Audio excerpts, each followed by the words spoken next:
Hi,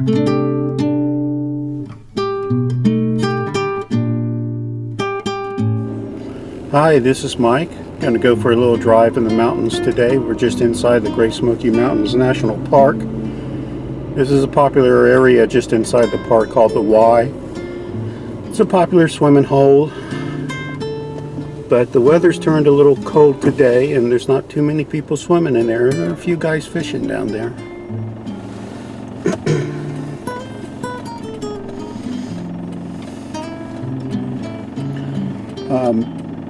This is the coldest day we've had of fall so far, and it's supposed to get down close to freezing tonight, and they're even talking about a little snow up in the higher parts of the mountain.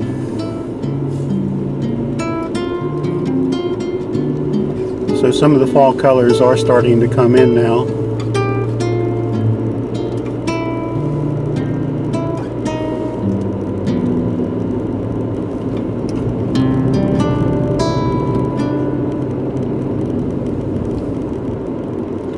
This is the road up to Cates Cove.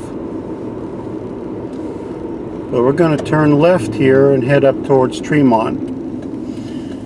And there's an old cemetery that's hidden away up here I'd like to visit today.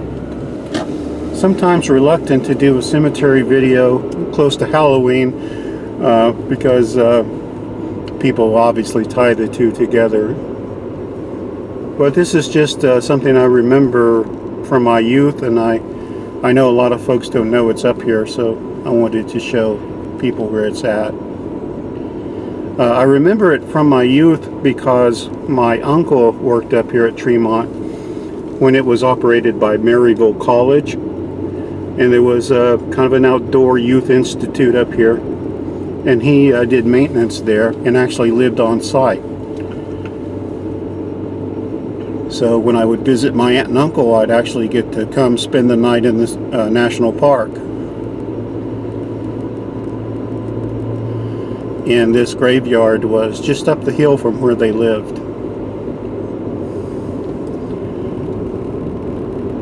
Now the Tremont Center is managed, I believe, by the National Park, and they still do some special events there, youth-related educational events.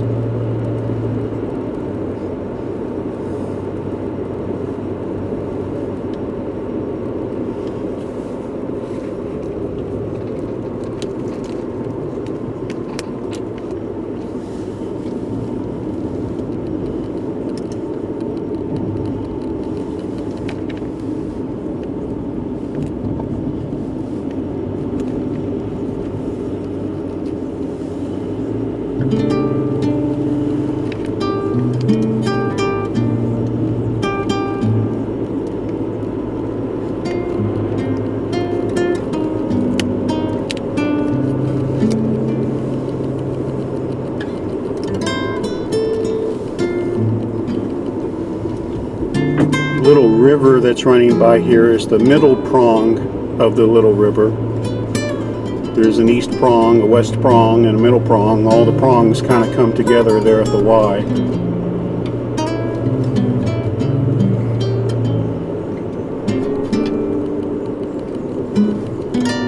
And over this second bridge, this is one of my favorite swimming holes through here. I don't see anybody over there today.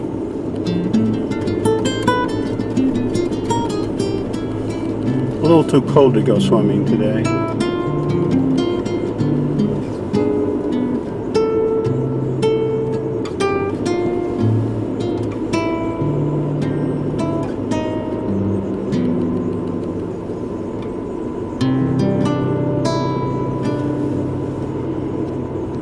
This is a paved road till it gets to Tremont, to the Institute there. Then it becomes a gravel road for several miles till it gets to the trailhead. I guess that's the Derrick's Knob trailhead. I haven't been hiking in a while, so. But I have gone to the AT from that trailhead before. And I believe it's Derrick's Knob that it goes up to. Kind of in between Thunderhead and Mount LeConte, which they just renamed. It's, well, something else now. Take me a while to get the hang of the new name.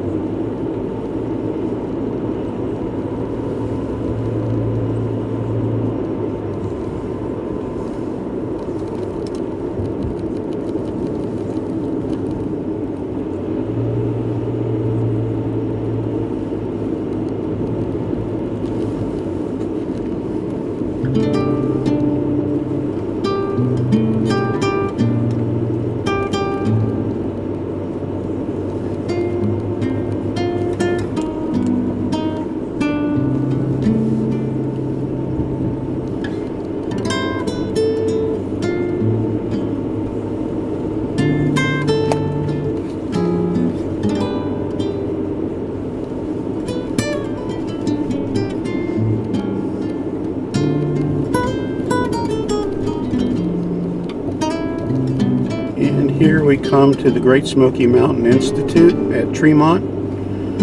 Take a quick little loop in here, come back out.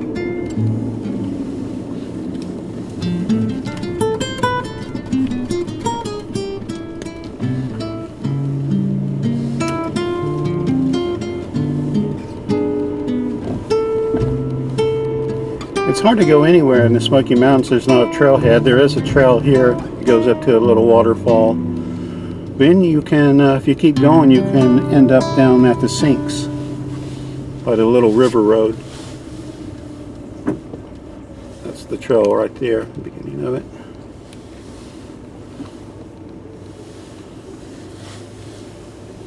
The Institute is out there on the other side of these woods here. There was a gymnasium there and classrooms and dormitories for the young people who would come and visit.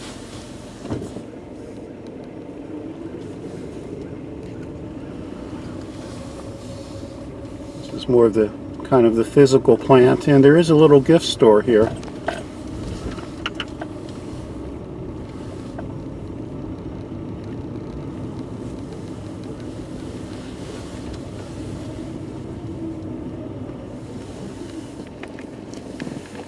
Here's the gift store.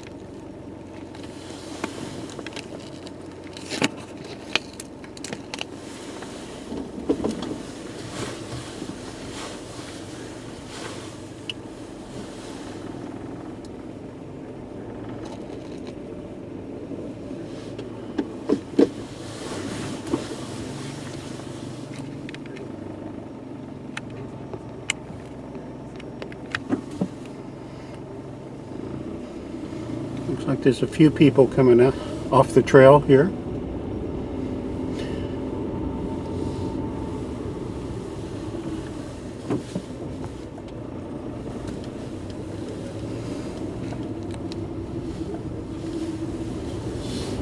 My channel is only a couple weeks old and I'm still kind of assembling all the various equipment that I need.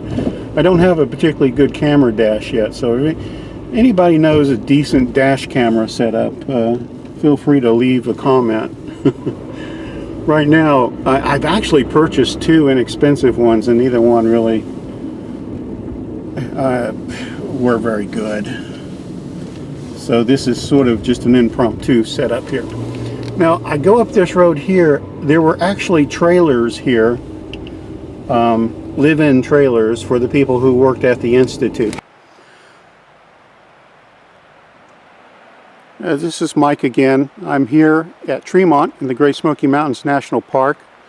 I'm across the road from the Great Smoky Mountain Institute, which I'm not sure if I'm going to use the first part of this video or not, but it was the home of the Tremont Center, which was run by Maryville College back in the 1970s. And it was basically a sort of youth educational place for young people to come. They could stay the night there in dormitory. There was a gymnasium there, some hiking trails around, and they had a maintenance crew, and my uncle was part of that maintenance crew. This area around here used to be trailers, so the people who worked at the Institute could live here. inside the park. So when I would visit my aunt and uncle, I would often get to stay overnight in the national park. And this parking lot here was where their trailer was. So I spent many nights right here, very comfortably. On occasion, we would have wild animals come up to the glass sliding doors of the trailer, including bears. And it was more than once we would come and visit them, and there would be a bear trap out here somewhere because there was a problem bear around. But yeah, we are several miles into the national park right now. Now, I wanted to do a video here because there is a trailhead here. And just briefly up the trail here is a little cemetery most people don't know about. So I thought we would go visit that today. Okay, this is the West Prong Trail. It goes all the way, in about 3 miles you hit the Boat and Mountain Trail, which is actually an old Jeep road. And it goes all the way up the mountain to Spencefield, which is on the Appalachian Trail. Beautiful place to go. And you can see the Appalachian Trail is 8.7 miles up this hiking trail.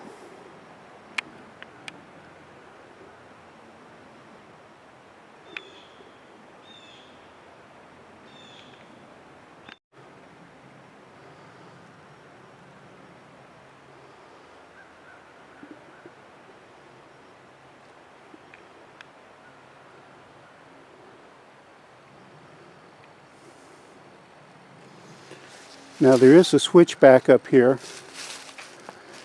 and if I'm not mistaken, it's been years since I've been here. That's the trail that goes up to the little graveyard.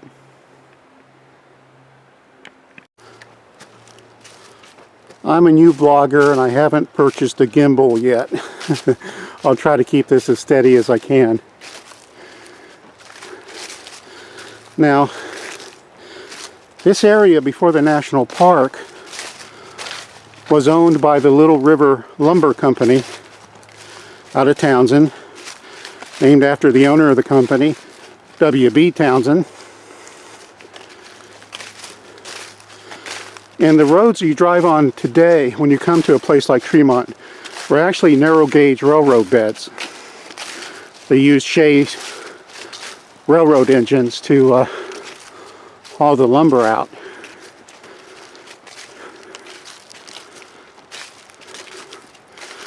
But people lived in these mountains. There were small farms, as well as little settlements set up where the people doing the logging would live. And there are lots of little hidden graveyards all over the national park that most people don't know about. And this is one of them.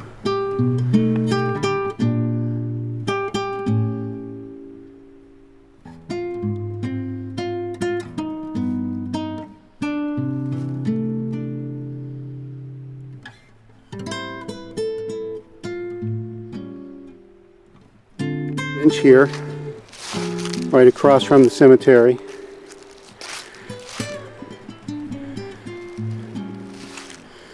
So you can take a rest after you climb the hill to get up here.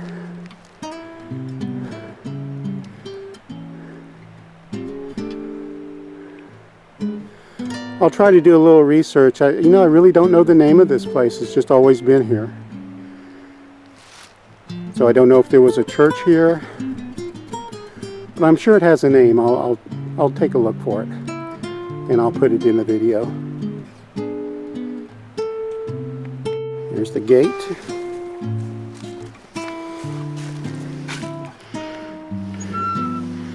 Now I have nearly stepped on a copperhead a time or two up here, so I'm looking at the ground as I do this. Though it's this is a nice cool October day. So I don't think the snakes will be too active. This is the chilliest weather we've had so far this fall, and they're even talking about it snowing up in the mountains tonight, up in the higher elevations.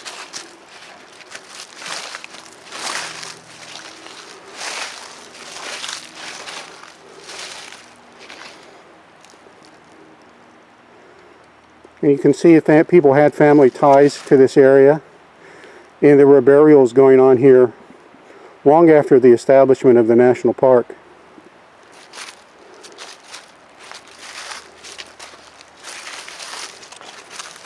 I think you were allowed to be interred here if you had those kind of family connections to the area.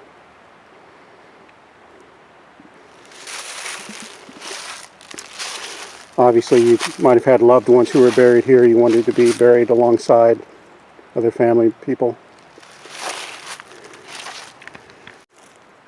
Here's a very recent burial. Harvey McCarter, a World War II vet, passed away in the year 2000. Thank you for your service.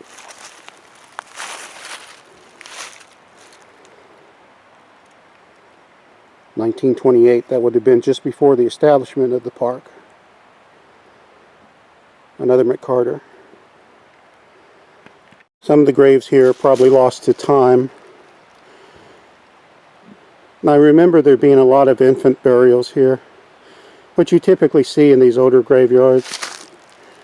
We take for granted how much infant mortality there was during that time before modern medicine.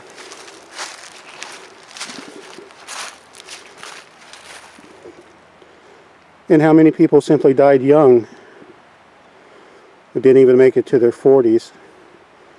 This person was born in 1871, passed away in 1905. William Moore, there's a lot of Moores here.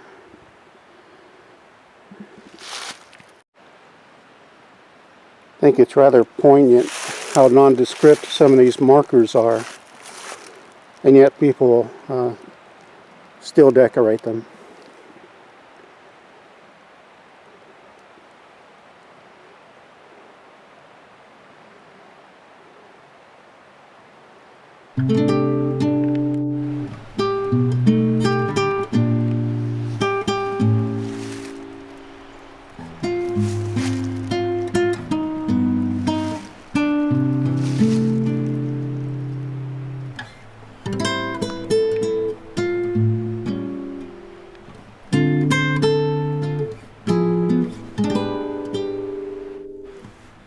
Another infant grave, one of many here.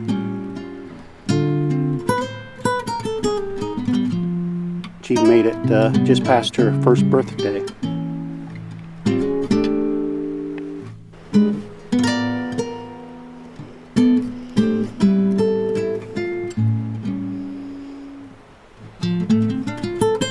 These were not wealthy mountain people. You know, they had to do a lot of their own inscribing on the tombstones.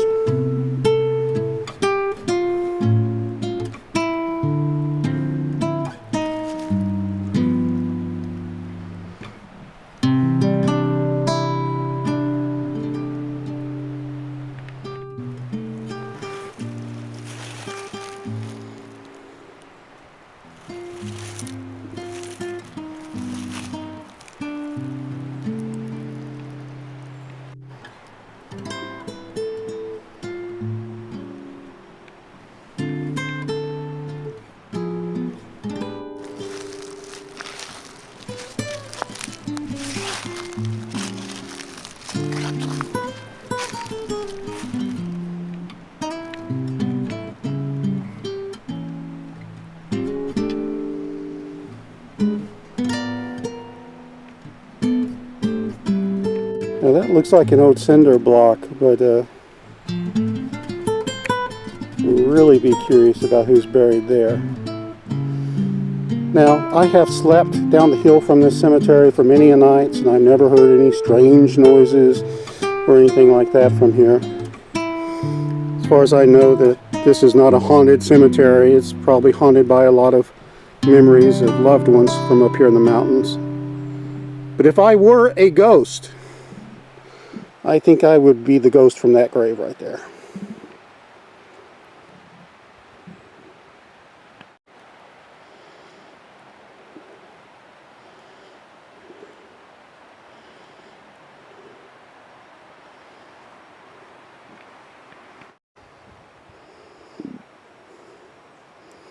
Tipton is a very common name up here in the Smokies. There's a Tipton's cabin you can visit over in Cades Cove, not too far from here.